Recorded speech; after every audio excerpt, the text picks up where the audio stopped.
Welcome everybody to this 5th episode of your podcast Wine Roots. Here at my place with a great friend, Mathew. Hey, how you doing? Doing great. So Mathew, two first names. Two first names, three first names, and we're counting middle names. So what's the full name?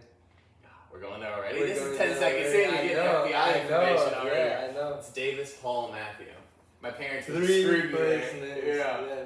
Because I remember the first time we met, like you told me, oh, my name is Mathew. Two first names. That's how you introduce yourselves with me. I was like, oh, that's a cool fun fact. Yeah, I have to. My girlfriend makes fun of me every time I call like the doctors. I always have to be like, first name Davis, last name Mathew. I don't even like wait for it anymore. I've gotten screwed so many times at this point. Have people tell you like Matthews Davis? Yeah, I at the company I work at, I get like $20,000 receipts sent to Mathew Davis, and they're like, "You gotta approve this." Like, I have no control over that. It's not me. Yeah, I was like, if I had that in my budget, we can work with something if I got 20,000. But that would be nice. no, my parents screwed me and my brothers. All my family is like that. That's first names. Yeah, I got two older brothers, Palmer Mathew and Parker Mathew, like Peter Parker or like Arnold Palmer or something like that. Okay, that's cool. That's unique. Yeah, I never met a guy with three first names. That's pretty good too. You got a couple first names. Well, two, but all the Hispanics, like Okay, most of the Hispanics yeah. has that. But yeah, so we met like 3 months now. Yeah, for 3 months. 3 months. Yeah. Dang, Yeah, I'm it's- old. Like I'm senior. I'm a senior now. Yeah. I don't know. Not on the org chart. You're not flying up as fast as Yeah, me. You got to catch yeah. up pretty soon though. I hope so. We're heading to the top, me and you. Yeah. CEO. CEO, yeah, you keep talking about it. You're gonna make it happen someday. And cool, funny, like for the people, it's like, where are you from, Davis? Soy de Virginia. I'm from Virginia. Richmond, Virginia. Richmond, right? Virginia, yeah. That's so crazy for me because I have this friend. I already told you this story to you, but one of my good friends, he was a neighbor, but he was like way older than me, like probably like 10 years older than me. And when he graduated from college, he started working in this company, and he was living in Richmond, Virginia in 2008, 9. Prime Richmond years. Yeah. And we Murder were, capital of the world, or the country at that point. I mean, it was like pretty nice because it's close to Washington, D.C. Mm-hmm. So we flew there. I went for a soccer camp in that little town of Richmond, Virginia. That's From so all over the United States, I went to Richmond, Virginia, and then after graduation, I went to work to this company, and the guy that works next to me, where's he from? It was meant to be. It was a Disney Yeah. movie, man. It's We would've started Richmond, that. Virginia. Yeah, and you always tell me it's your favorite city you've ever been to in the whole Hey, wide Richmond world. Kickers. Yeah, Richmond Kickers. Yeah, I was a big fan of the red Richmond Kickers. Yeah, but more importantly, we have go-karting in Richmond. Yeah, you got go-karting, you have big legs, you have Chipotle. We do have Chipotle. That's the Yeah. first time I tried Chipotle. Little known fact, Richmond, Virginia invented Chipotle. That was us. That's a fact? No. We made Mexican food actually. We made all of like that food. Richmond, Oh. Virginia. I didn't know that. That's you guys do, right? Yeah. Just a little bit. No, but we got some Chipotles for sure. Yeah. So, so to put everything in context, like you're born and raised in the East Coast, right? Mm-hmm. And you always wanted to move here to California, or it just happened like? No, it was really weird. I was raised in like the suburbs. By two parents who never worked a day in their life on a farm or any agriculture or anything like that. We have some like agriculture background in our family. My like mom's aunt owns a pumpkin farm in Ohio, which is like it's pretty tight. Yeah. Yeah, they like throw pumpkins out of cannons every year, which is fun.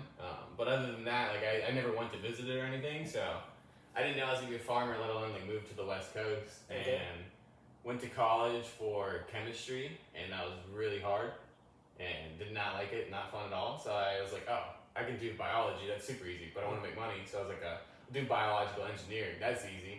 Did 2 weeks of math class, dropped out of that.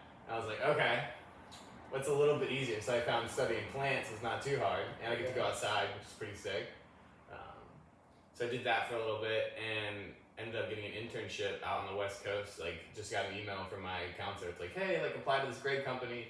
You can go do like a research or internship for 6 months on the West Coast. I was like, sure, I'll go. It was just after COVID too, so I've been locked up for a couple years. So I was like, I gotta get out of here just for a little bit.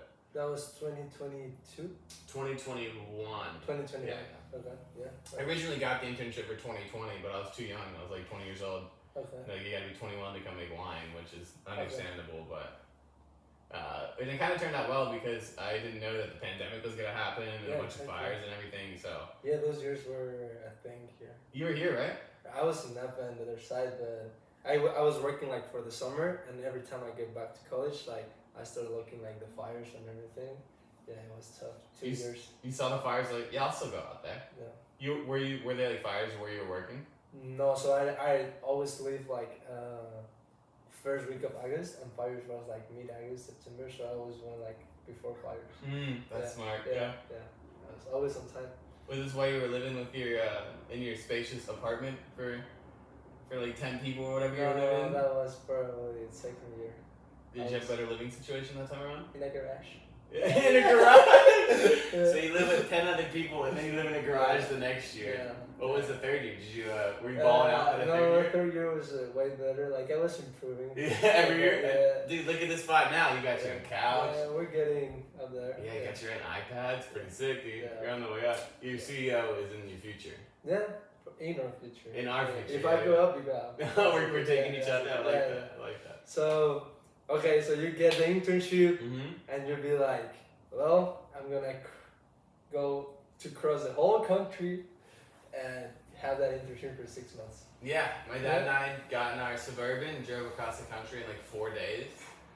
Everyone's like, yo, like make it fun, like stop everywhere. I was like, no, I just want to get there and make money. I was like, I can't wait to work for the rest of my life. I can't have any fun. I just gotta go straight there. Like, so stupid. I was like just so over school at that point. I was like, oh, I have to start working. Like, I'm not gonna be there for the next 40 years of my life. So we drove over there in like 4 days, and it was funny. The person who got the internship with me, we were really good friends in college, and I got the internship 2020. It had to be like pushed back a year because of my age. She applied 2021. She got the exact same internship, but we never really talked about like which job we were going for. And so we both ended up from the exact same school, getting the exact same position in like Northern California, and we ended up living together. Which was like super sweet because I didn't have to like meet like a random person online and like have to stay in a garage or with like 7 other people in a house. Very lucky, Yeah. So you never talk about that with your friend? Like, No, you didn't know at all. we know that we both were applying, but we didn't know that there were like different types of internships. So, like you know how like you had a different one than I did. Yeah, we just thought like, oh, you just like whatever you get, you get. Like we just applied to one thing and we both happened to do the same thing. Oh, that's cool. Yeah, and in the research department, we either could have gone to like Central California, the Valley, or Northern California. Okay. We didn't get to pick; they just chose it for us. And That's the thing. Did you? I mean, what would happen if you've been sent to Central California? I would not be here right now. No. In the most like respectful way possible, I would have never come back to California probably if I did that. Yeah, this is a pretty unique spot too. That's a great word for it. It's unique. Yeah. The joke I've always heard about it is like the best part about the Central Valley is that you can leave it, which I think I'm a little bit too mean about it because I'm an outsider and I don't think I have like the time here to talk so much crap about it, but I think it's pretty funny. Why do you mean outsider? You are a Giants fan, right? Oh wait, let me put the hat on. Yeah. Come on. I'm a local now, man. You're a local. Rocking the Giants. Yeah, well, for real. Yeah. So, you and your friend lived here for 6 months doing the same internship? Yeah, we were working in like the research department in Northern California. And we worked the exact same job, so we would like carpool together to work every day. So like whenever she was driving, we'd get there like right on time. Whenever I was driving, we'd show up like a little bit like pushing the limits. So we're rolling like full speed ahead. Like when she was driving, we'd get there like 10 minutes ahead. We could make coffee and like enjoy our mornings. So I was like, I'm getting as much sleep as possible. So but that was fun. We would like work together, and it was basically just me and her in our department. And so like for like 6 months straight, we just kind of kicked it, collecting data, in like 115-degree weather, which was super fun. Yeah. And when I first came here, everyone was like, "Oh, dude, be careful! Like California's heat, it's gonna like kill you. Like when you're from the East Coast, you don't have summers like this. It's gonna be so hot." And so I went through it, and like 90 degrees is hot. It sucks. But if they were to come to the East Coast, have you ever been like to somewhere with a lot of humidity during the summer? Yeah. You sweat a lot. You sweat a lot. You're like sticky. Yeah, it's the worst, dude. That's so much worse. And so I was like, "Oh, this ain't nothing." So between like not being in the Central Valley and like having some cool weather, I was like, oh, maybe I'll come back. So finished my internship, went back to school for another 6 months to finish my degree. And then that was when when I graduated my internship, I was like, maybe I'll come back here for like another year or two, like later down the line. I don't think I'd ever raise a family here. At least that's what I thought back then. I was like, oh, it's so expensive, and all my friends are back home. Okay. And so I went home, finished my degree, and got a job at a local vineyard making $15 an hour, like planting vines all day long, and like doing shoot tugging. I was just part of the crew labor. Okay. During your last semester. During my last semester, so I come back from Gallo, start January at this local vineyard, making like $15 an hour, just doing all the manual labor. So I got to work on the crew side for a couple months, and I came at like the time of pruning, and like I've never had so much more respect for like the field workers and like just like farm laborers when I had to do pruning, because that's like, especially in Virginia, we're doing it in like freaking blizzard some days, with like just snowing sideways, and your hands just like cramping up nonstop, and so I was doing all the labor stuff. I was like, this shit sucks. But you apply for that job because you really get involved in the vineyard and you want to see what it actually was? Mm-hmm. Okay. Yeah, and so at that point I was like, okay, because I was going to school for horticulture, just like plants. Yeah.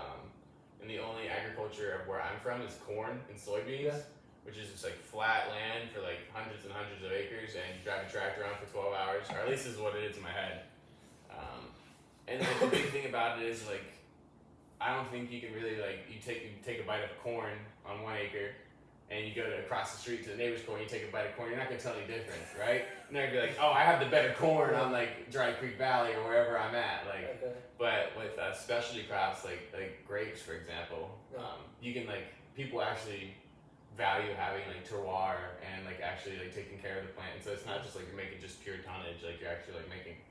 You can like prove like, oh yeah, I grew better grapes than you, or I put a lot more love into this. So you can like tell the difference between that. But with the crops back home where I was, like soybeans and corn, I don't think anyone really like put that kind of like love and attention into it to make it like super special like that. It's just like, let's grow as much corn as possible.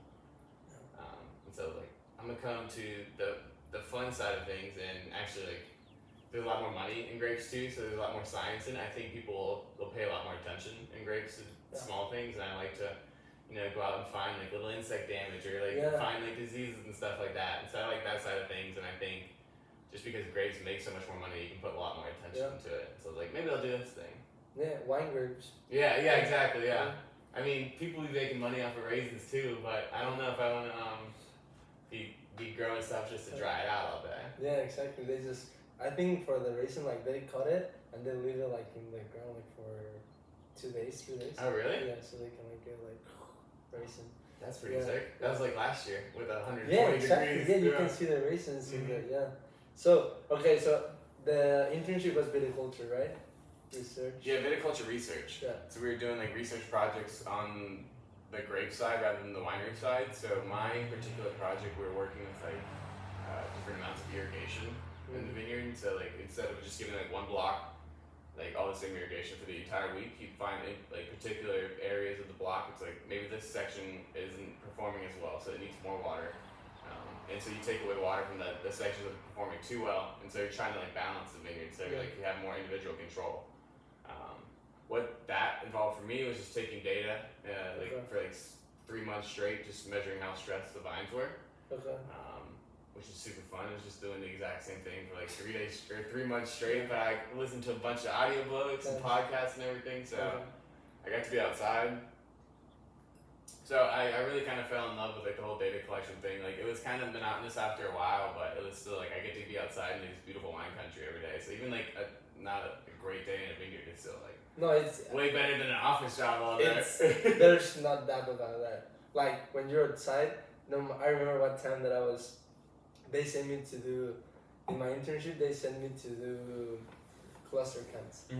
And I was finished with the day, and I get a phone call of my supervisor, and I was like, hey, sorry, I know you're done, I know it's like over than 1 p.m. and you're probably in the office, but please go to this vineyard, we need to see how many clusters are providing, can you go there?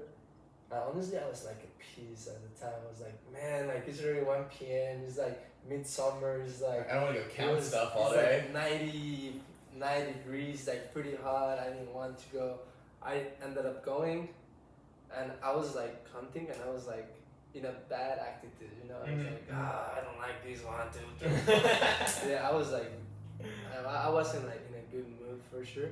But then like I finished the row, and I had the number, and I just like look up to see like the freaking amazing view, and I was like, man, this is good. Like, how could I be mad? Like, come this on. is my office. And Yeah, I was everything. like, this is good. I can be doing this like the whole day, like, and then also like made me realize because, as you say, like the people in the crew, like, they're not just. It's like their work is way harder than counting clusters. Yeah, absolutely. Yeah, and I was by myself, like counting clusters, like no matter the weather, like I was great.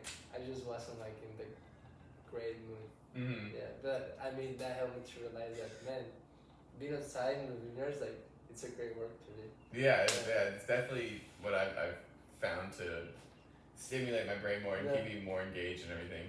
I think we talked about it a little bit, but like I did a computer science internship in high school, and I just like for 3 months straight during the summer. You're doing hustlings in high school. Hey, I need that money, dude. I wish I had that money now. I've been spending it all. Apparently, I gotta hustle just so I can spend all this money. Apparently, money comes and goes.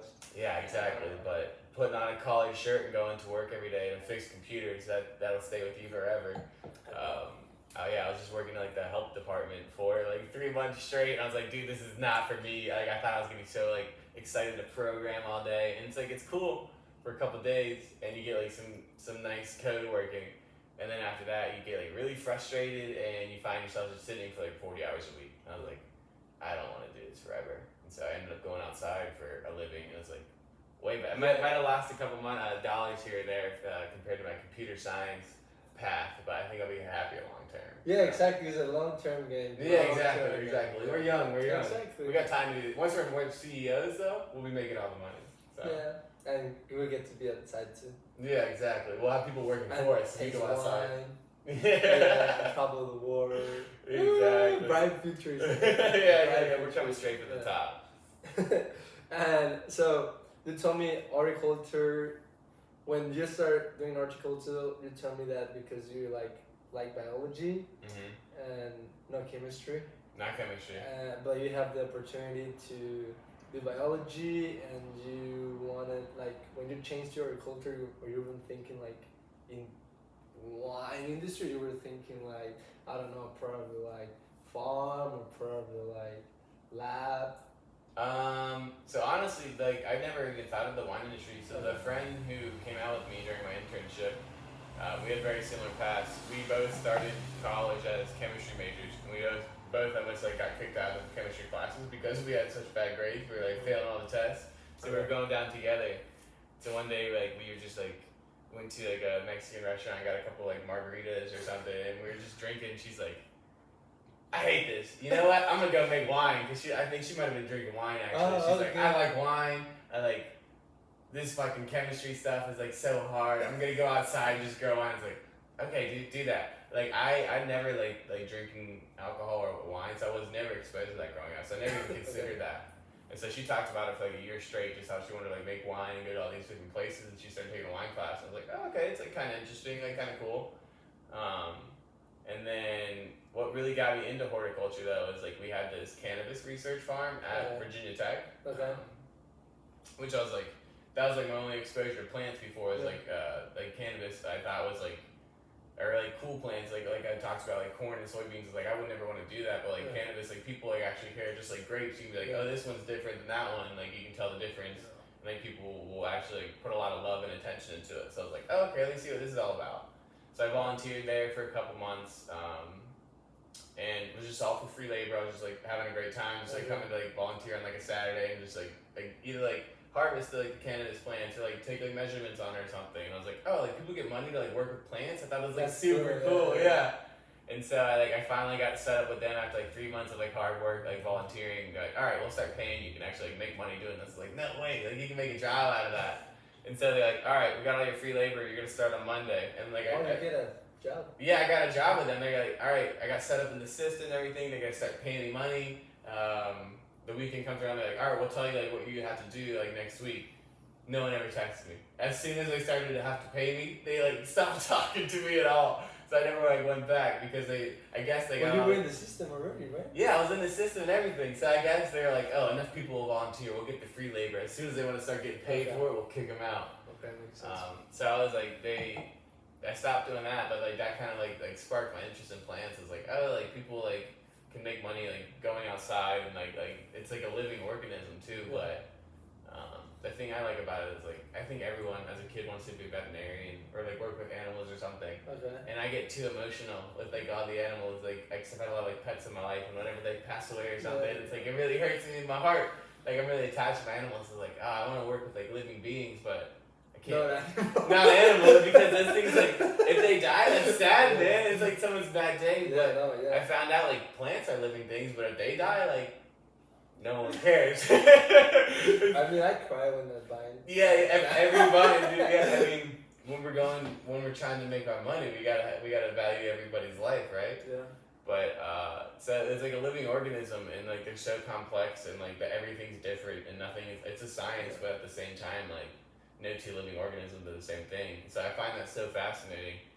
But if I mess up and they die, there's no pressure. Yeah. So I started to like value or like start to think about it like that way. It's like, oh, I can work with all this cool science without any pressure, and not to like interact with crazy people all day, because the plants won't talk back to you. If you're talking to the plants, it's like you look crazy, but no one's gonna see it. I did like, for me, like vines are so wise. Like particularly like wine grape vines, because it's like you do something to the vine and it shows what you do. Yeah, it's cool. Yeah, like you know how like what's like Jesus' first miracle, like turn water into wine, and then it's like the vines did that by themselves. Like he's like the water, they have the nutrients, and then like this vine is like too weak. Okay, like the vine is weak, give it more water. Oh, we need this flavor, so stress the vine. Oh, you know what? We want like more sugar, so take a cluster and get all the energy going to that. Oh, in the prune, like so many shoots. Okay, take all the suckers, so all the energy can go to one shoot, so you can get like. It's so cool. It's like machinery, but it's living. It's like a living like manufacturing unit basically, which is so cool. So it's like I love that, like all the science involved with it and everything. Like you're so right. Like the vine will tell you what it wants. It's like it's a living thing. And then like I went a little bit deeper when I was like working with the vines like every day. I was like, what if I do that, the same thing that the vine is doing in my life? So for example, I have too many responsibilities, too stressed, like talk to this. I need to focus my cluster. I want my work to be great, so maybe cut one cluster. Oh yeah. You know, like freaking vines are smart. Yeah, they're teaching you things. Like I feel like if a vine could talk, that would be. It would be over for us humans. No, Vines are basically ChatGPT. They know all things. ChatGPT is out in the nature, bro. Yeah, dude, but I think like to work with a living organism is so cool, because I think we forget that a lot. Like the vines are living things, and like it changes year to year, and like they get sick, and you can help it out and whatnot. And so I don't know. I think there's beauty in that my job is never the same thing, like day to day. Just like a doctor, like you never know what you're gonna see out there. And I like to have variation in my day, and so. To have something that's always changing and always keeping you on your toes, it's fun. And not to mention, like throughout the year, it's always different. So like, your job changes throughout the year. Instead of like doing an accountant work for 365 days a year, the exact same thing, just doing numbers on Excel. Like you get to go out and eat salt and vinegar chips while you're changing the irrigation line and have real medical emergencies. And you mentioned that it's like. Oh no. No, I don't care about that. He's still recording, but it's just Listen to. Yeah, no, don't worry. We just have technical problems right now with the iPad, but don't worry. So you just mentioned the seasons. That sounds like even like more wisdom from the man. So it's like, in the spring you have to bloom, get ready. In summer, like it's like when you like do all the work, like the final process, and then winter, chill, yeah, absolutely. Travel, don't worry. But then like like. January 1st, start waking up little by little, getting ready. Yeah, exactly. Start rubbing your eyes a little bit.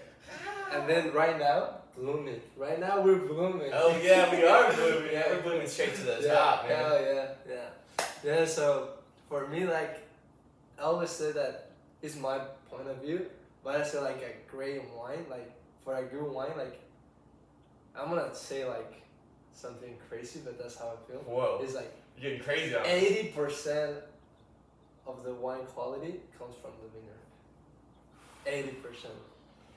Minimum. I'm gonna say it. Minimum. 80%. Winemakers are nothing. No, Winemakers are nothing. Winemaker, like I can say Yeah, like I support this. no, like the grapes are like if you don't cut the cluster like the sugar become ethanol by themselves. Mhm. But winemakers have like the artists that be like, oh, so we'll have these. They have the canvas, but then like make the art. Yeah. They don't have the canvas. Where's the Exactly. Yeah. 80% for me. Okay, so with your 80%, if you had like 10 tons, 20 tons from anywhere in the world, where's your canvas coming from? And what type? So now you're asking the questions to me. Yeah, it's my podcast. Yeah. Okay, so I would say I really want to do some wine in Mexico. Yeah. I don't know anything. Like they grow wine grapes in Yeah. Mexico? Yeah. What type? We have Tempranillo. Mm. We have Petit Syrah. We got Syrah. We got Like the warm red varieties? Yeah. Kind of like what we grow around here, right? Yeah. We have some cab that is not like as like great as here, but we have. Have you heard about Nebbiolo? Mm-mm. It's like another red. It's like more like Spaniard varieties. Mm-hmm. But I would like to do some wine in the future in Mexico. But for sure, right now that I'm here, I would kind of use like grapes. I love the Sauvignon Blanc from Napa. I didn't even know they did that Yeah, until like recently. southern Napa. Mm-hmm. And then also, I mean, Napa and Sonoma has like great areas. I would also like to work with food from Dry Creek, the Sinfandel. Yeah. Shout out to Max. Shout out to Max. Shout out to Max. This podcast was pop. I saw it on YouTube. He got crazy ratings. Max is well known. He's popular around here. Dry Creek, Sinfandel, for sure. Also, there's this region that I like, the Cabernet Sauvignon the most. That is between Calistoga, like it's Napa County, and then Knights Valley, like it's Sonoma. That area that is like a lot of mountains and like really hot during the summer. I like the Cab. So probably from there. Can you tell like a difference between that and the other areas? No. I mean, like between Knights Valley and Calistoga. Yeah, I mean like between that area and like Sonoma. Like, oh yeah, for sure. No, but I mean the thing, I say no because Calistoga is like Napa County, and then Knights Valley is Sonoma Valley. Mm-hmm. But for me, like those grades, like almost the same. It's just like the human line that they divided. I feel like this is where you during your internship that was like the area you worked in, right? Yeah, I mean. Is there any bias here, or like is this like you've tried all of them and that's like the best Cabernet?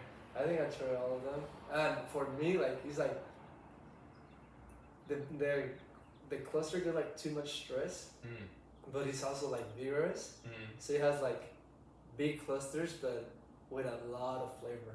Like the bricks go up like crazy, like during the summer. So I kind of feel with that clusters you can make like really really elegant wines. That's what I like at the Cap. Instead of like from here or from like southern Napa, like it's like you're struggling to get the bricks like pretty early because it's like the Cabernet takes a little bit longer. Over there, since you have like the heat days and then it's like mountains, and I think when you have like windy in the nights and it's like a little bit cooler, that's why I feel like they get like the bricks is way longer. Yeah. Have you tried it? Do you have like any particular area that you wanna like make one from? Maybe like New Zealand.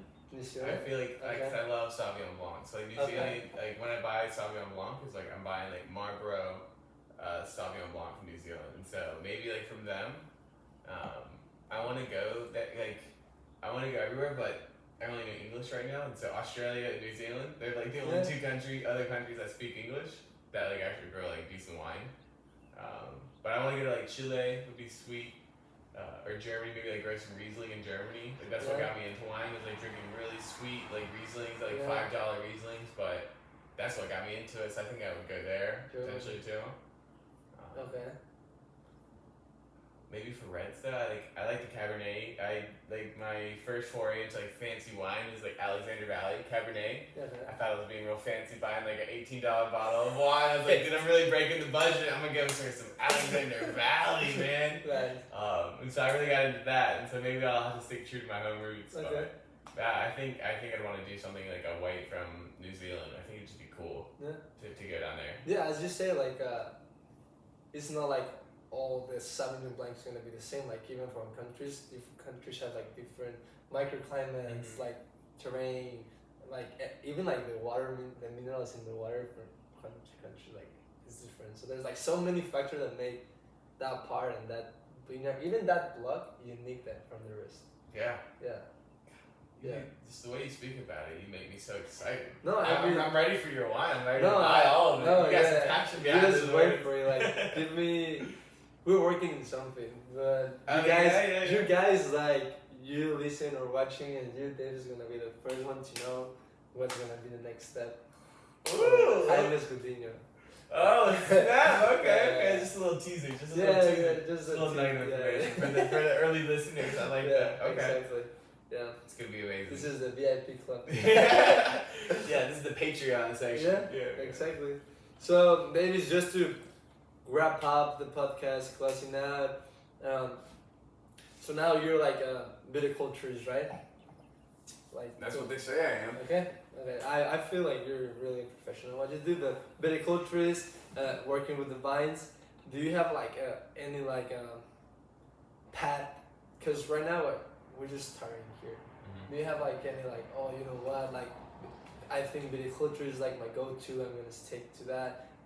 Probably you would like to, I don't know, manage people, or probably would you like to, I don't know, even like go into growers, like relationship with probably with the outside people, meet other people, other regions.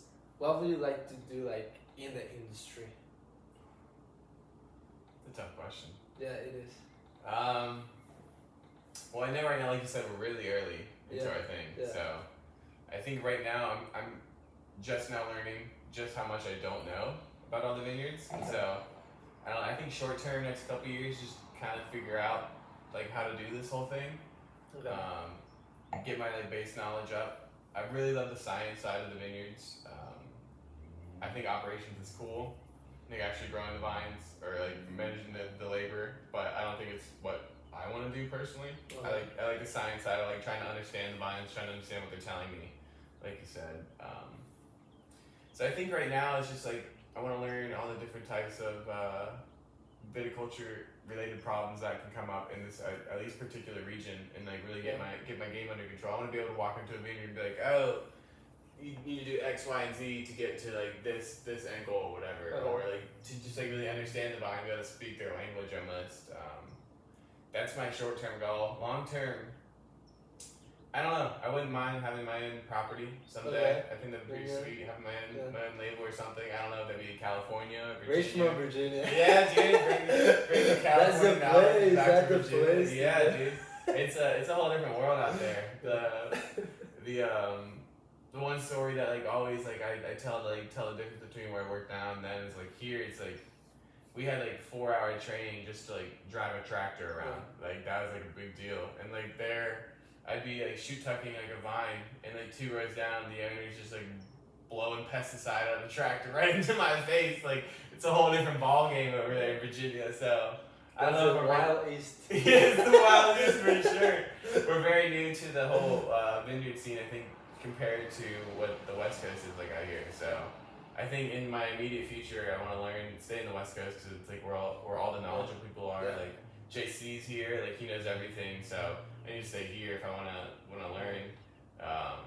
So I think I just want to hone my craft for the next couple of years. I mean, we're young, see where it takes us. For sure, we have to go to Chile, Argentina, Spain, absolutely. Italy, France, New Zealand. We're going to all of those places. Yeah. I just recently learned, like, as an adult, you get to do what you want. So I just bought some plane tickets to France. Dude, I was like, I guess I can do this. And so I'm gonna get that bug. I think once I start traveling, I don't think it's ever gonna stop. So no, it shouldn't stop. No, absolutely, yeah. So I want to visit all these places, see what's out there.